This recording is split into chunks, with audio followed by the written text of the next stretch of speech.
Bentornati sul mio canale. Oggi siamo qui nel Bear Country e, a parte gli scherzi, approfittando un po' della giornata grigia e piovosa, volevo farvi un video un po' che non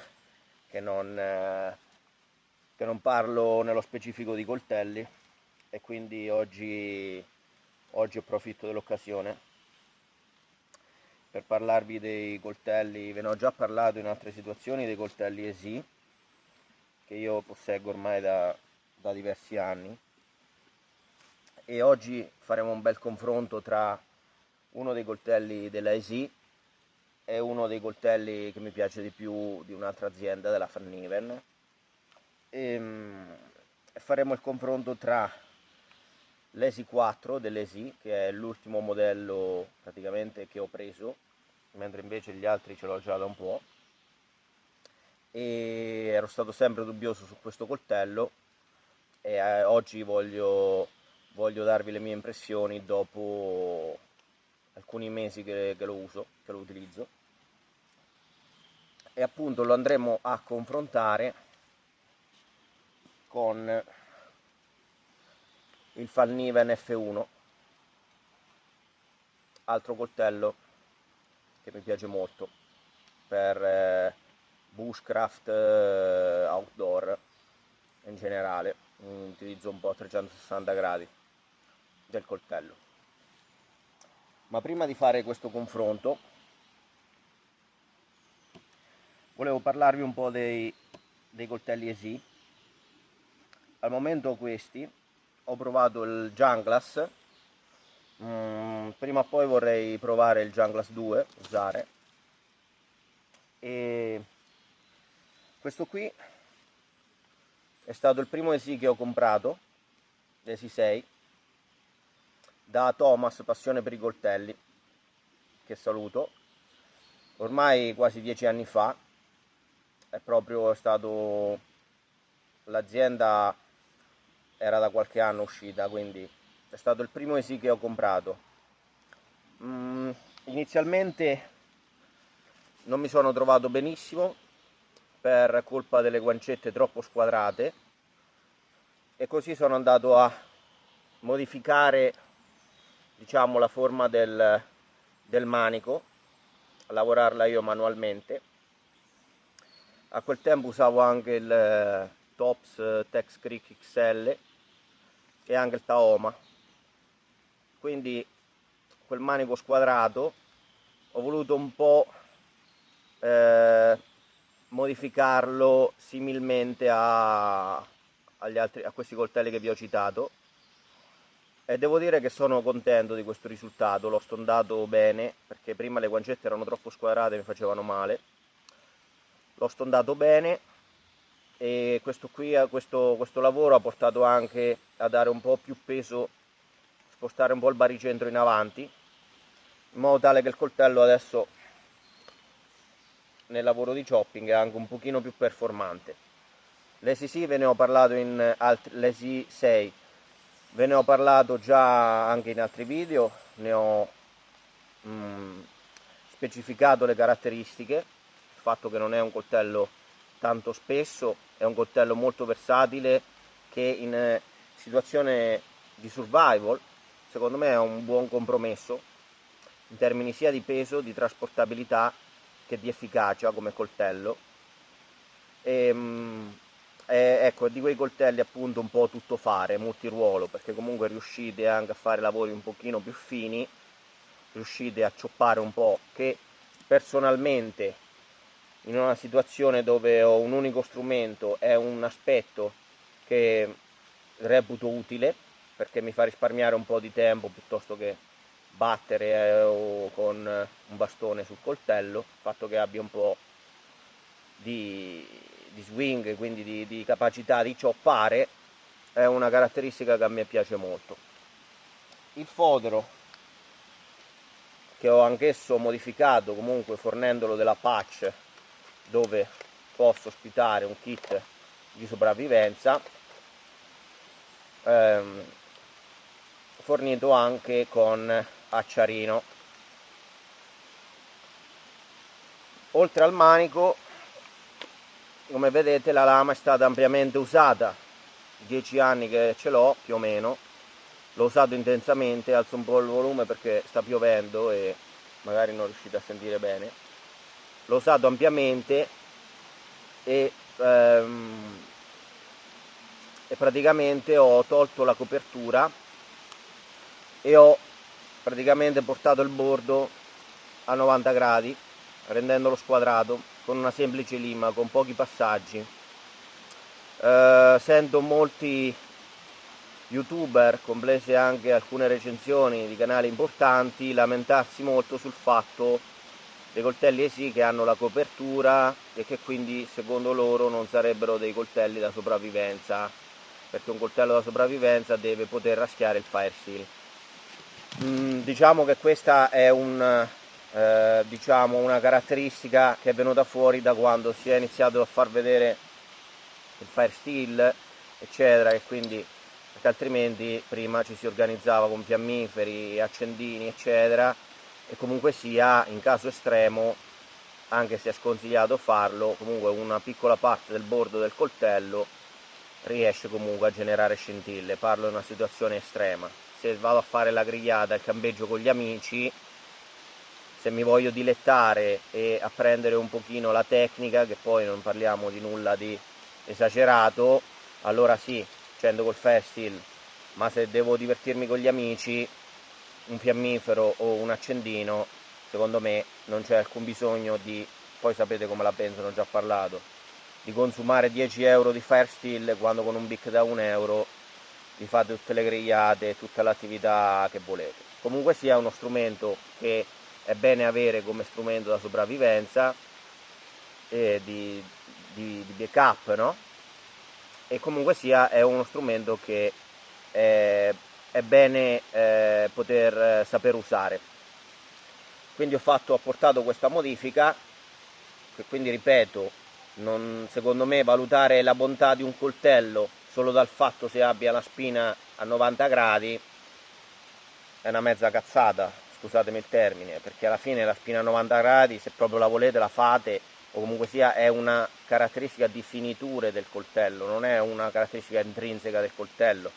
La caratteristica del coltello è l'equilibrio, il bilanciamento, la tenuta del filo, l'acciaio, tutta la trasportabilità. Queste sono caratteristiche che io personalmente valuto sull'acquisto o meno di un coltello. Il fatto di usare il fire steel, se proprio ci tengo, assolutamente, certo che lo valuto, ma ripeto, per quello che mi riguarda non è questo che mi fa propendere da una o l'altra parte. Okay? Comunque sia, togliendo la copertura e portando il dorso a 90 gradi, vedete che la scintille le fa tranquillamente, senza problemi. Quindi ho sopperito anche per questo problema. Ok? Quindi ecco, questo per farvi vedere come ho praticamente adeguato il mio ESI6 come coltello, che ho portato in molte occasioni, come coltello da sopravvivenza, comunque outdoor. Anche non mi piace il fatto che balli un po' così, quindi ci ho messo anche un laccio, ho usato questo paracord dell'AIC e lo blocco in questa maniera. Quando mi serve, tac tac. Se voglio tenerlo più fermo, lo blocco in avanti. Ecco qua. Ma andiamo un po' a parlare. Poi ho anche l'ESI 5, adesso l'ho ingrassato, come vedete l'ho usato anche questo, però ce l'ho da meno tempo. I prezzi più convenienti per gli ESI che ho trovato li ho presi da Thomas, appunto, come dicevo, passione per i coltelli, compreso questo. Poi vi farò una recensione, mi piacerebbe farvi una recensione di confronto con qualche altro coltello sul genere. E appunto un altro coltello di cui vi ho già parlato e fatto vedere, è l'Easy 3, anche questo che uso con molta soddisfazione, molto leggero, coltello da backup azzeccatissimo secondo me, e coltello che mi piace tanto, molto sottile ovviamente ma anche molto resistente, complice l'acciaio 1095 che, ragazzi, se da tanti viene denigrato, secondo me per impieghi realistici in outdoor è un ottimo acciaio, per tutta una serie di caratteristiche dette e ridette tante volte, sia da me che da altri, come la ritenzione del bordo discreta, ma anche una buonissima capacità di riaffilatura e un'ottima resilienza. Pecca, il problema è l'ossidazione, è per questo che molte aziende vi forniscono la copertura per quel problema lì, che poi dall'altro lato a molti non piace per il discorso del fire steel. Parliamo un po' dell'Easy 4. L'Easy 4 che praticamente ha la stessa identica manicatura dell'Easy 3, identica, stessa dimensione, vedete, stessa forma, che a me piace tanto perché comunque questa, ho visto che alcuni l'hanno modificato, ma secondo me, a me piace avere una guardia da questo lato che mi blocca la mano, non me la fa scivolare in tanti lavori, mi rende il coltello più versatile. Quindi ha la stessa manicatura, la stessa forma del manico. Questa qui è la versione col manico in 3D, G10 3D handle, che dovrebbe fargliela la Architect, se non sbaglio, per l'Easy, e quindi rende il coltello un po' meno piatto e un po' più stondato, vi riempie un pochino più la mano, ma anche quello classico è lo stesso comodo, personalmente lo trovo.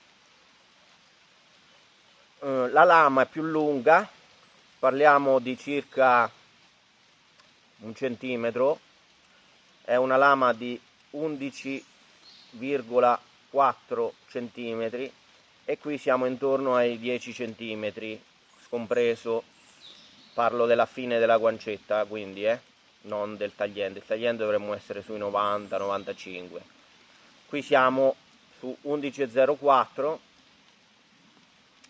con circa 10 centimetri di tagliente. Quindi vedete bene che, confronto con l'F1, altro coltello che mi piace tanto, avete circa una lunghezza maggiore, circa di 1 centimetro, 1 centimetro e qualcosa. Se parliamo di tagliente, più o meno, quindi parlo di tutta la parte del tagliente, anche qui 1 centimetro scarso di differenza. Lo spessore è il medesimo, lo spessore è il medesimo, 4 mm e mezzo. Questo rende questi coltelli molto molto robusti e quindi capaci di molti compiti nel bosco, quindi molto affidabili anche in situazioni dove il coltello è sottoposto a un forte stress. L'impugnatura dell'F1 lo conoscete già, molto comoda, anche qui un accennino di guardia che a me piace, potete progredire col pollice per lavori di spinta sul coltello, il bordo qui è affilato di fabbrica a 90 gradi, e ho questa lama molto lineare, molto sfruttabile, manico Intermorum e della Falniven, codolo che espone, di qua full tang, manico in G10, anche qui mi piace questo coltello perché lo trovo. Allora, quello che non mi piace di questo coltello, faccio prima a dire quello che non mi piace, è che il manico secondo me 1 centimetro più lungo era l'ideale. Qui per me è preciso per la mia mano, io ho una mano abbastanza grande, è proprio preciso perché quando vado sotto la guardia vedete che il manico lo inglobo praticamente totalmente con le 4 dita. Questo lo rende più compatto, ma 1 centimetro appena di più di manico secondo me sarebbe stato visivamente, quando uno lo prende, resta un pochino sproporzionato. Questa lama così e il manico risulta un po' troppo piccolo, l'avrei fatto leggermente più lungo. però è un coltello molto versatile. Quello che mi piace di questo coltello è il discorso che può essere preso veramente in tante posizioni. Non sono d'accordo con chi... Allora, questo qui, ok? Questo non è un reale finger choil, perché tanti si sono lamentati di questo fatto, visto su YouTube, sui video, eccetera, che mettendo un po' un dito anche abbastanza grande qua, ovviamente la carne gli va sul tagliente. È vero, perché questo invito qui è un semplice punto di appoggio, non è di quei finger choil che trovate sui coltelli grandi dove dovete ospitare tutto il dito, perché quando già impugnate il coltello in questa maniera riuscite a spingere bene e fare lavori fini. Questo qui è solo un punto per poter impugnare il coltello in diversi modi. Se dovete scuoiare la selvaggina, se dovete fare dei lavoretti di intaglio più fini, vedete, non è un choil da prendere proprio e mettere il dito qua, io lo sconsiglio. Quindi è un punto di appoggio, ecco, se dovete fare lavori più fini, capite? Quindi se volete impugnare il coltello in una maniera un po' diversa e nei lavori in cui dovete avere un po' di controllo, so, fare un foro su un pezzo di legno, no? Tipo così, spingete verso il basso, andate avanti con la mano, queste dita le impugnate qua, vi permette di lavorare bene questi lavori, o come dicevo per la caccia, per scuoiare gli animali. È un coltello che a me piace tanto, quindi la punta è abbastanza robusta, abbiamo questo full flat, l'altezza della lama la trovo indicatissima, non esagerata per non disperdere troppa forza durante i lavori di taglio. Coltello che a me, ripeto, l'unica cosa, avrei fatto il manico un pochino più lungo. Andiamo a vederlo in azione, confrontandolo con l'F1.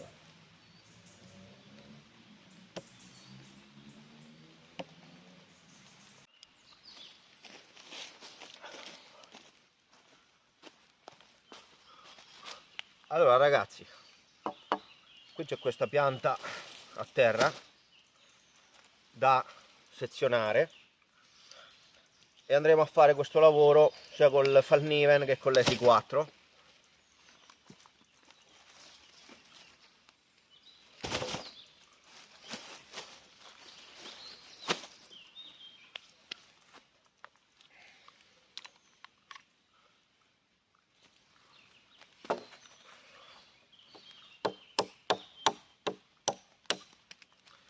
Per percussione ovviamente, non essendo, posso farvi vedere anche un po' di chopping, ovviamente vedete lo fa, però sono coltelli compatti che quindi su questa pratica, su questo vince leggermente l'Esi4, anche se il manico corto non è proprio che gli dà questo grosso vantaggio. Vedete che comunque sono coltelli che se volete cioppare un rametto lo fate, però non è la loro vocazione, cioè una punta un po' cioppando in questa maniera riuscite a farla, non è un coltello minuscolo, però ovviamente confrontato con un Esi 6 c'è una bella differenza. Quello che potete fare appunto, questi coltelli qua, usarli appunto con la percussione,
vedete? Allora, sempre perché i miei video sono veritieri e realistici di quello che faccio, non trovate grossi tagli, a volte le inquadrature non sono ottimali, però vedete in questo caso questo legno qua, che dovrebbe essere un larice, è tremendo, perché dove ci sono nodi eccetera comunque crea dei cristalli di resina. Ve ne ho parlato già in altri video che avete visto. I coltelli che finiscono a zero, sottilissimi, che vanno tanto di moda adesso, e ci sta perché è una bella sensazione quando un coltello taglia benissimo, quando poi andate a fare dei lavori molto pesanti, il bordo fino ci può stare che vi fa questo lavoro qua.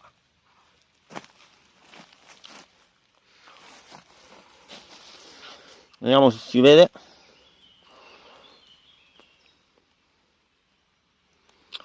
Non lo so se si vede. Vedete questo micro schiacciamento? Eccolo qua. Guardate. Sottile come un rasoio. Non mi aveva mai dato grossi problemi. Ha fatto questo leggero micro sbandieramento. Leggero, però l'ha fatto. Questo qui è la versione in laminato VG10, non l'ho detto prima. L'ha fatto, adesso io visivamente lo vedo meglio. Questa è una cosa, ragazzi, che spesso si dice dipende da temprato male, non temprato. No, ragazzi, dipende da quanto, oppure l'acciaio che non è buono, dipende da quanto arriva sottile, cioè per la maggior parte dipende da quanto viene spinta l'affilatura per renderlo sottilissimo e affilatissimo. Ovviamente guardate quanto è sottile, qui stiamo facendo un lavoro usurante per un coltello, che in una situazione ovviamente dove sia solo questo si fa.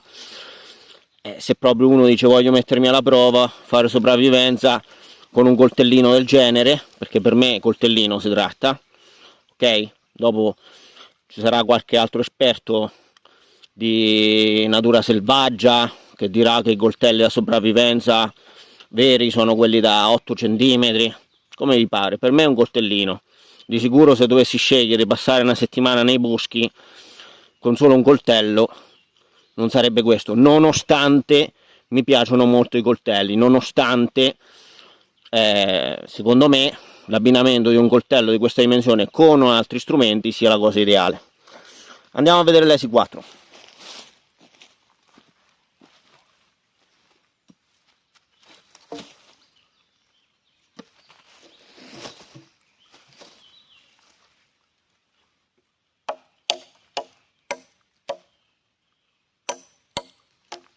Sto andando sui rami cristallizzati proprio per vedere se incorre lo stesso problema. Andiamo. Qui aumenta un po' lo spessore e voglio farmelo con l'ESI 4.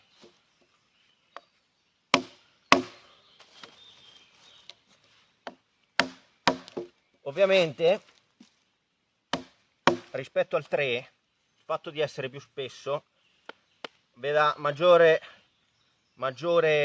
punto di battuta praticamente.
vedete?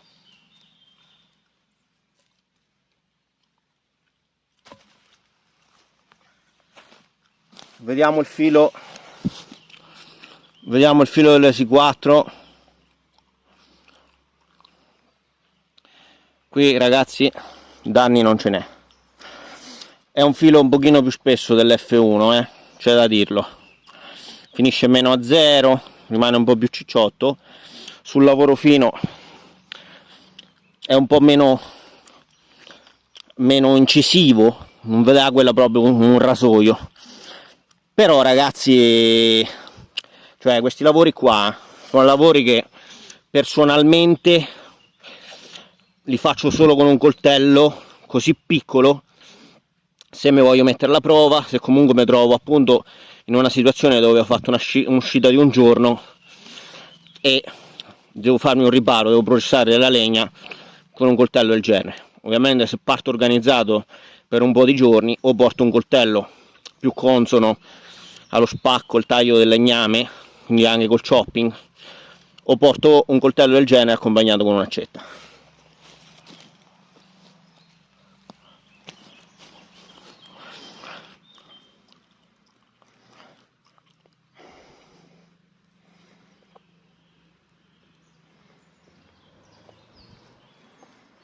Vedi, qui su questo punto non si vede benissimo perché essendo lucido, qui su questo punto ha fatto una micro piegamento, nulla di che, però l'ha fatto. S4 niente. Andiamo a fare un po' di batuning. Bene,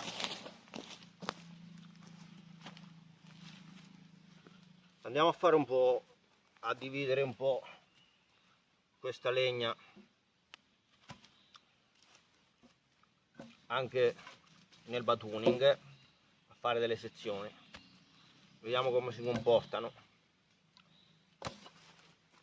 Vediamo questo va.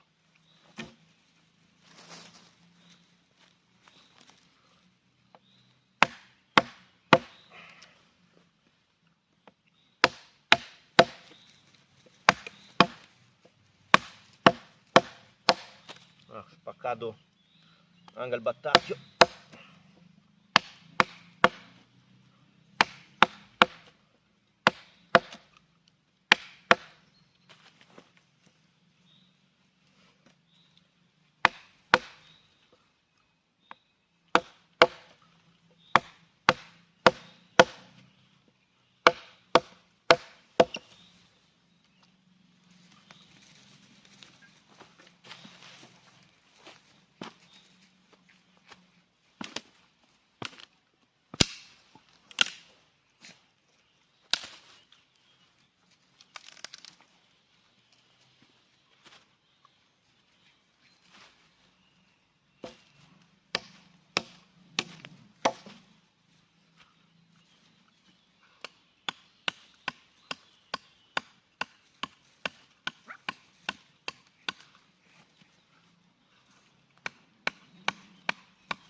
Questo legno, ragazzi, è pieno di nodi, vedete? Guardate, è pieno di nodi. Sicuramente per il coltello è un lavoro intenso, perché è pieno di questi rami che passano molto annodato, molto con le trame molto intrecciate questo legno.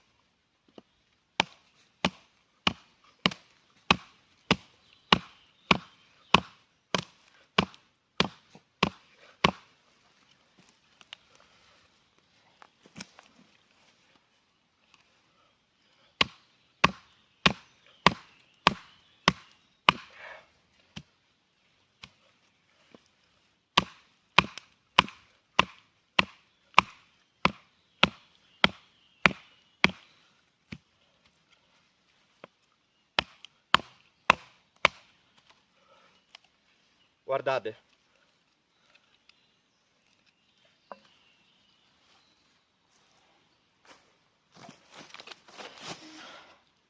vedete? Era così intrecciato. Ovviamente per dividerlo ci ha messo un po'.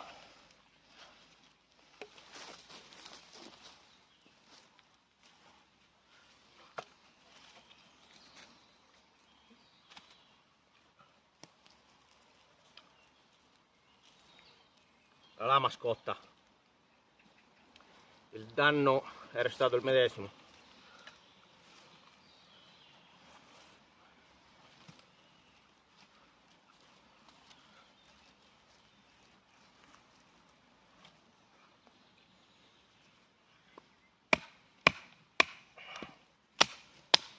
Ovviamente adesso si aprirà meglio.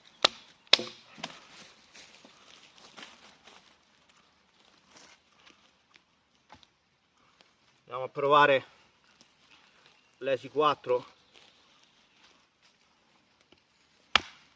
Uso questo che è un po' più pesante.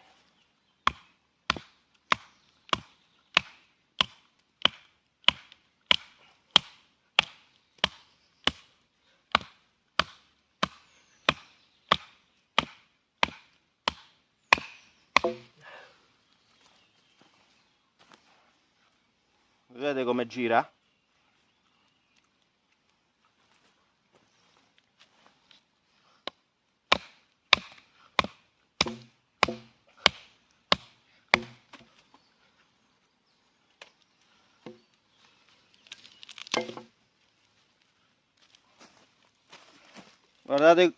Guardate come ha girato.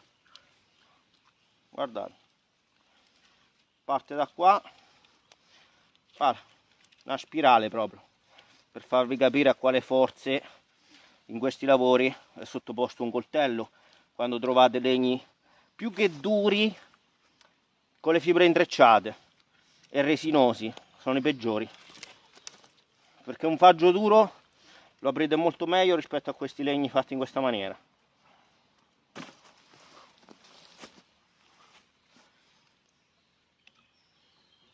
Tipo questo è un faggio vecchio, un ramo, un faggio vecchio, vedete?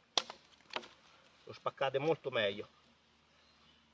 Pino, larice, queste piante qua, quando dovete sezionarli e dividerli, sono tremendi.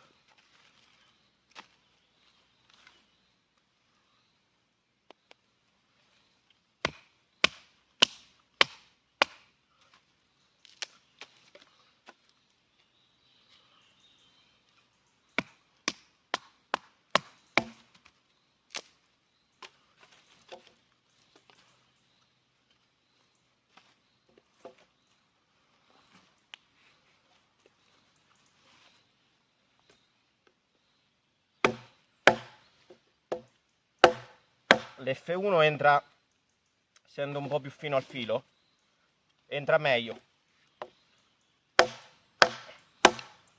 Vedete? Guarda.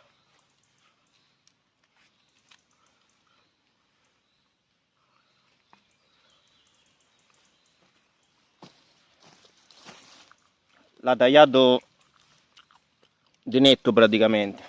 È ottimo anche per fare lavori appunto dove dovete fare picchetti, vedete, notches, intagli per tutta una serie di lavori, no?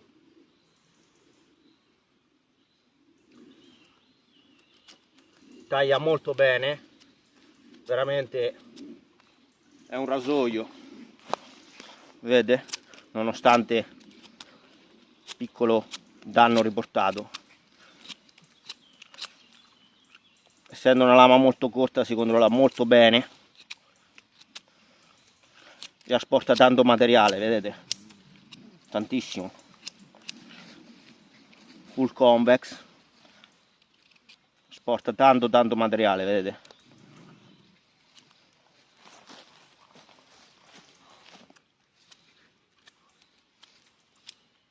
Se lavorate le ore non vi stancate mai con questo coltello, vedete, si controlla molto bene e attacca tanto.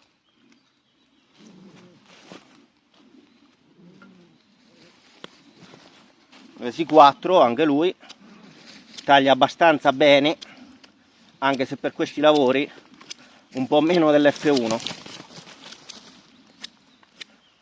vedete, taglia, però la sensazione di scivolamento, complice anche probabilmente anche la copertura rispetto alla lama lucidata, è un po' meno rispetto all'F1. Questi cani mi butteranno giù il telefono sicuro. Vedete, comunque si lavora molto bene, lo impugnate bene, controllate bene, un coltello che veramente ci ho pensato tanto prima di prenderlo, ma non mi sono pentito, ne ho presi 2 addirittura, vedete?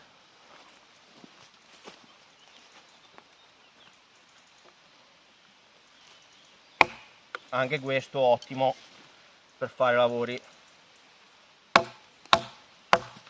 ottimo. Andiamo a vedere un po' i truccioli, tanto sta riniziando a piovere.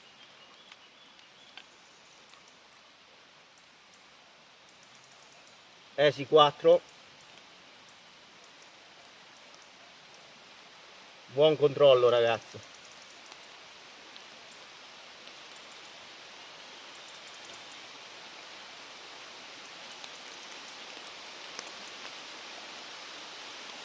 Qualche volta qualche colpo scivola, lo perdete qualche volta per quel discorso che vi facevo prima. Comunque vedete, bei riccioloni. F1,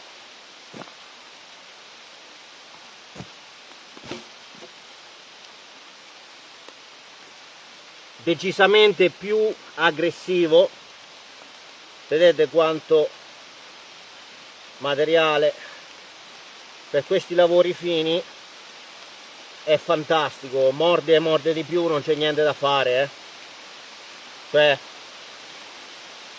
riuscite veramente a tagliare un ramo solo quasi con la spinta, un rametto, vedete, perché la lama entra tantissimo. Guardate, guardate, entra tantissimo, vedete, mangia, su questo l'F1 vince. Guardate ragazzi, cioè è venuto giù il diluvio universale, non so se sentite l'acqua, mi sono trovato un punto un po' più riparato,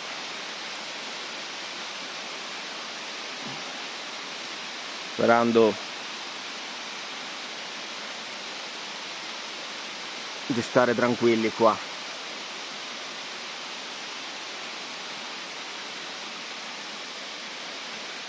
Adesso appena allenta un po' riprendo a parlarvi dei coltelli.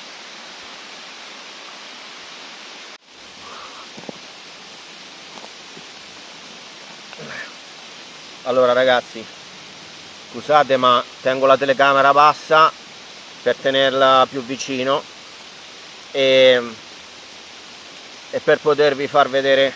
Non sposto questo cagnolino di qua e per farvi vedere, perché qua non accenna molto a diminuire. Comunque sia, nel test ho fatto vedere i due coltelli in utilizzo. Vedete? Cerco di inquadrarveli bene da più vicino possibile. L'F1 in un uso così gravoso ha riportato dei leggerissimi micro schiacciamenti sulla lama. L'S4 non ne ha riportati. L'F1 nel taglio è più incisivo, penetra meglio. Questa comunque è cose che si recuperano molto facilmente con una riaffilatura con pietra, niente di particolare. Più incisivo nel taglio, ci lavorate le ore e non vi stancate mai. L'S4 filo più robusto, un po' meno incisivo nei lavori di fino e nella penetrazione del taglio. Comunque sia, rispetto a un S5 proprio molta differenza. Io questo qui lo metto tra i miei esi preferiti, ok?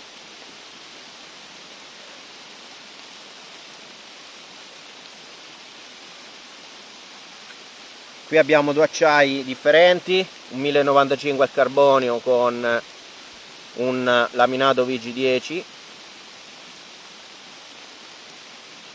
Lavori di punta non ve li ho fatti vedere, ma ragazzi l'ho usati entrambi e sono abbastanza robusti. Ovviamente prove stile Joe X con incastrate e saltate sopra, sappiate che non sono punte proprio indistruttibili, diciamo, no? Essendo full flat, no? Un Sabre sicuramente vi dà una punta più robusta, come anche uno Scandi vi dà una punta più robusta, però lo Scandi, mentre invece lo Scandi se a zero vi dà un filo un po' più. Ovviamente dove c'è materiale pieno, acciaio che mantiene il suo spessore, ci sarà più robustezza, questo è abbastanza ovvio. Nel frattempo qua c'è un 500% di umidità, ma volevo farvi vedere senza riaffilare i coltelli come tagliavano.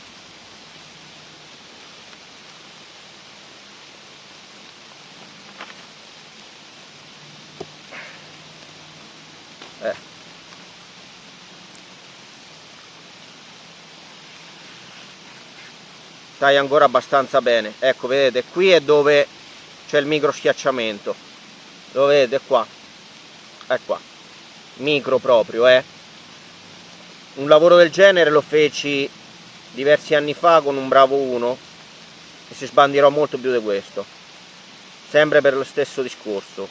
Convex sottilissimi al filo, super affilati. Ci può stare che nei primi utilizzi si incorra in questo problema. Con la prima riaffilata solitamente non si hanno più problemi, il filo si irrobustisce. Qualcuno dice che praticamente è anche il bordo che si stempera un po' con l'affilatura, no? Però io direi che è anche perché proprio finisce super sottile al filo. È un lavoro quasi d'accetta, ragazzi, quello che abbiamo fatto,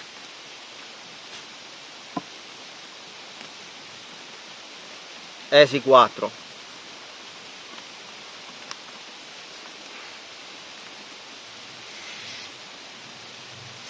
Qui adesso è bagnato.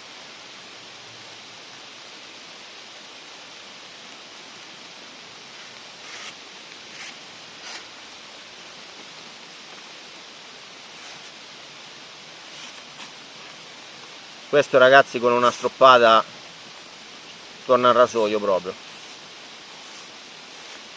Vedete?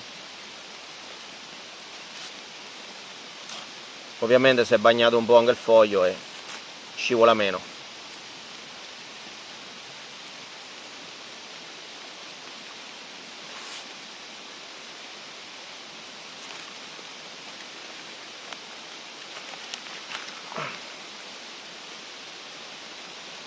Che dire ragazzi, quali scegliere tra questi due coltelli? Dipende, quello che volete. Sicuramente sono entrambi degli ottimi coltelli, affidabili. L'F1 è un po' più leggero, un po' più compatto. Se diciamo pensate anche di usarlo su cibo, forse è più indicato, non avendo la copertura che poi non è proprio il massimo sui cibi. Desi 4 secondo me è più robusto. È più robusto, è un coltello, ecco, in una situazione dove dovessi trovarmi imprevista solo con un coltello di questa tipologia, probabilmente tra i due preferirei questo. Un centimetro di manico in più per me sarebbe stato perfetto. Ovviamente uno col Fair Steel lo usate come esce dalla casa, l'altro no, avete questa copertura, quindi o rimuovete la copertura e poi espone un po' più alla ruggine e limate il bordo, perché sotto la copertura non è comunque a 90 gradi, oppure niente, acciarino, situazione iper estrema, un bordino del tagliente, altrimenti sul vostro acciarino ci attaccate un pezzettino di seghetto o una placchetta che arriva con l'acciarino stesso e tutti questi discorsi insomma decadono. L'utilità del bordo a 90, a parte l'acciarino, potrebbe essere per fare un po' di segatura sottile del legno. Qui non ce l'avete, ma anche qua girate il bordo, lo fate con la lama, la fate lo stesso. Che dire ragazzi, fatemi sapere le vostre impressioni, se avete questi coltelli cosa ne pensate, se siete d'accordo con me, se il video vi è piaciuto. Tanti che guardano i miei video, iscrivetevi al canale, non lo dico mai, però se i video vi piacciono e volete rimanere aggiornati su quello che tiro fuori, non è solo questione di coltelli, ovviamente mi piace spaziare un po'. Vi iscrivete al canale in modo tale che il canale così cresce anche. Ringrazio tutti, per un po' sono stato lontano dai video perché non avevo voglia, sinceramente dopo certi avvenimenti e certe cose che ho sentito non entro nel merito. Ringrazio tutti quelli che mi sono stati vicino e dei complimenti e di tutte le belle parole che avete speso, che mi avete fatto adesso che sono tornato a fare video. Un saluto a tutti, ciao!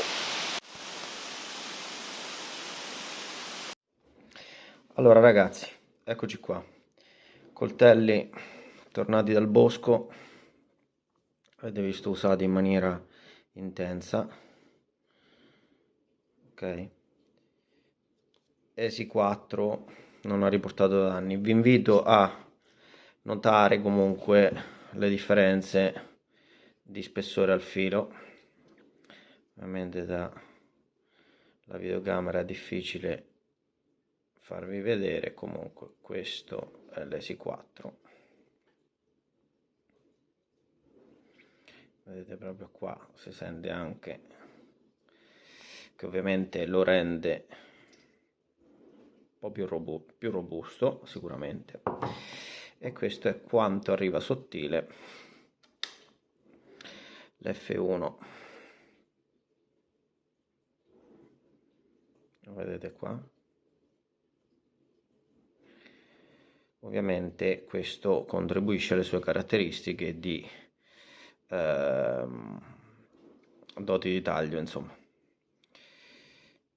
Vedete qui c'è questo micro schiacciamento, che adesso, che ovviamente rispetto a come ho usato il coltello, ripeto, è una cosa che negli anni comunque su fili estremamente sottili ho visto capitare anche molto peggio. Comunque non si parla di una rottura di lama o comunque chipping grandi, è qualcosa di, per come ho usato il coltello volutamente appunto, è qualcosa che ci può stare.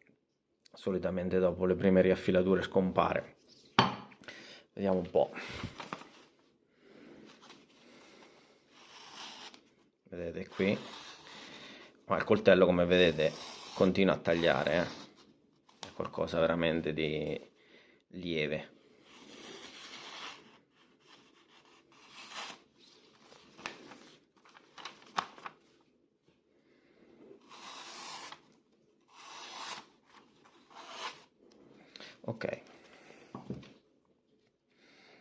andiamo a risolvere con una semplicissima pietrina Norton, quindi nemmeno la pietra al diamante, questi micro schiacciamenti sul filo sottile dell'F1.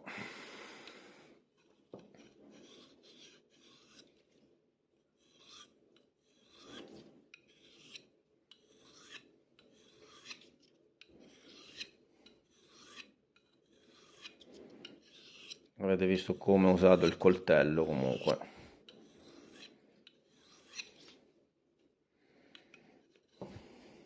Adesso farlo anche qui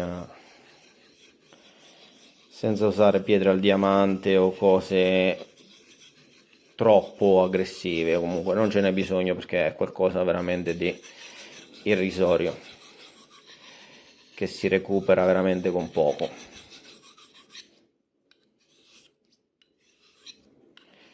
Anche sul campo.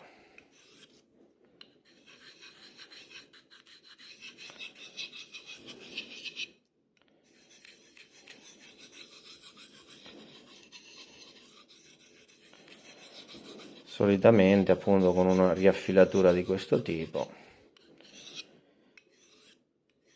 il filo si chiude un po', risultando anche più robusto.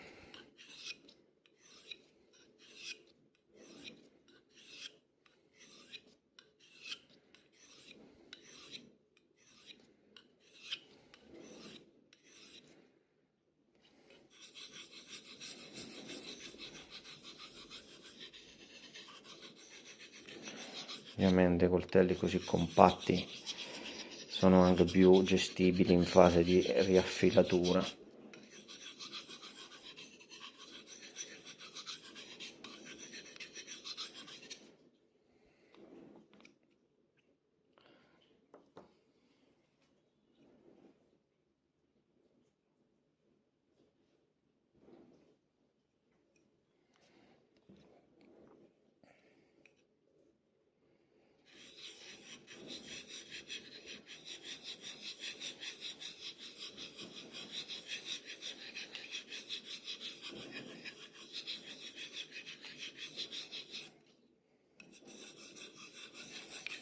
Non si parla di un grosso danno, di un grosso danneggiamento, è una cosa veramente risolvibile con poco.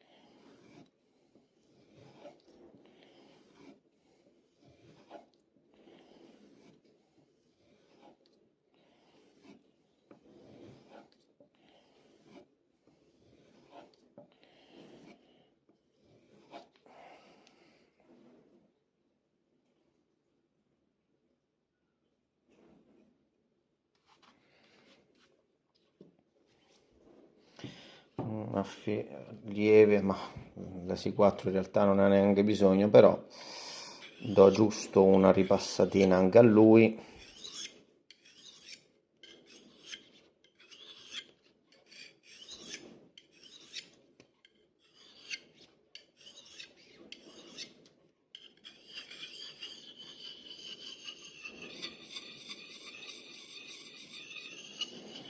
Faccio volutamente con una pietrina piccola per simulare sul campo, come avete visto col diluvio non era fattibile, quindi non uso pietre aggressive o pietre grandi, qualcosa di leggero proprio con una pietrina portatile.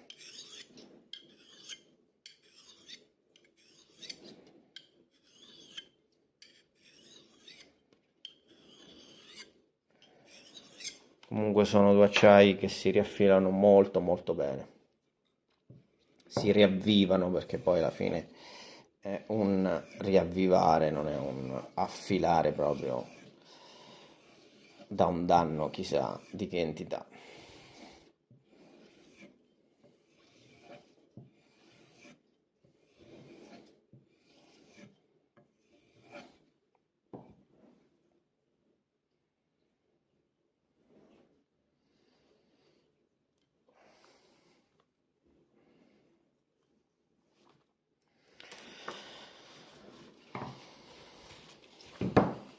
F1,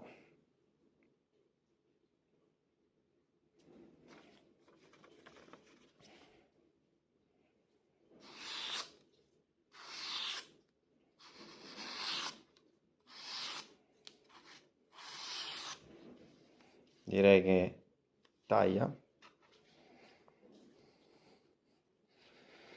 Vediamo qui se riesco a inquadrare.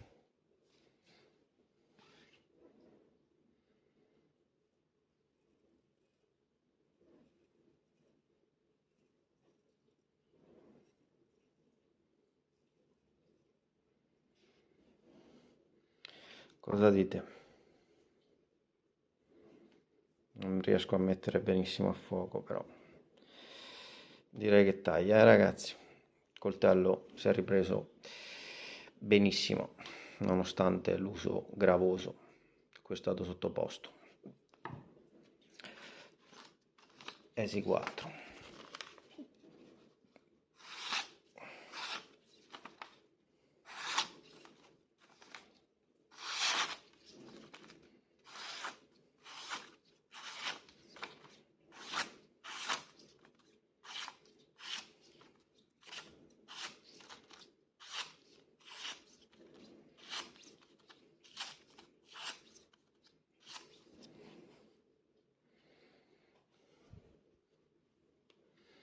Vediamo se riesco a mettere a fuoco qua.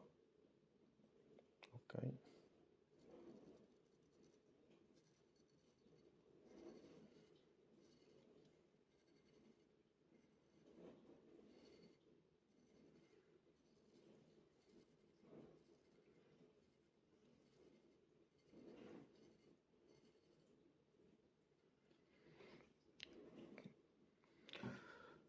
Direi che anche lui, ragazzi.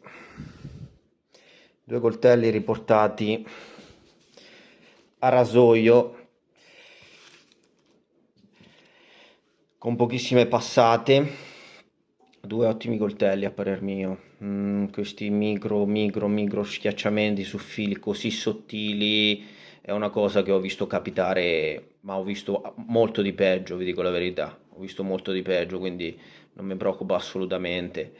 Soprattutto indipendentemente dall'acciaio, che sia inox, che sia carbon, mi è capitato su qualche Bark River, mi è capitato l'ultima volta anche su un'accetta della Gränsfors, quindi forgiata al carbonio. Quando ovviamente uno strumento si esige un taglio incredibilmente incisivo e quindi si va a creare un filo sottile veramente, queste ovviamente quando poi ci battete, ci impattate sopra, un micro danneggiamento ci può stare, ma parliamo di micro danneggiamenti. Il coltello, come vedete, si è ripreso con un nulla, con un filo pazzesco. E che dire, io sono soddisfatto, insomma, del risultato. Insomma, non è nulla che non è nulla che mi preoccupa, ecco, non è nulla che desta la mia preoccupazione, diciamo. Se i coltelli li usate, come dire, no? Conto che parte mezza lama, un chipping, allora, beh, insomma, ma quando si usa un coltelli come sono stati usati questi coltelli qua, ci può stare. Ci può stare, si recupera, si riaffila, si stroppa, non ci sono assolutamente nessun tipo di problemi. Come vedete il coltello fila liscio come proprio un taglio incredibile, vedete, ottimo. Quindi che dire, ragazzi, 2 ottimi coltelli. Secondo me, ovvio, il Falkniven ha delle caratteristiche ehm, che lo rendono migliore in certi aspetti, tipo il cibo, eccetera. È un coltello che a me piace parecchio, continua a piacermi. E l'Esi 4, un pochino più robusto, un altro coltello che ovviamente mi piace tanto. Coltelli con caratteristiche diverse, entrambi a parer mio restano degli ottimi coltelli.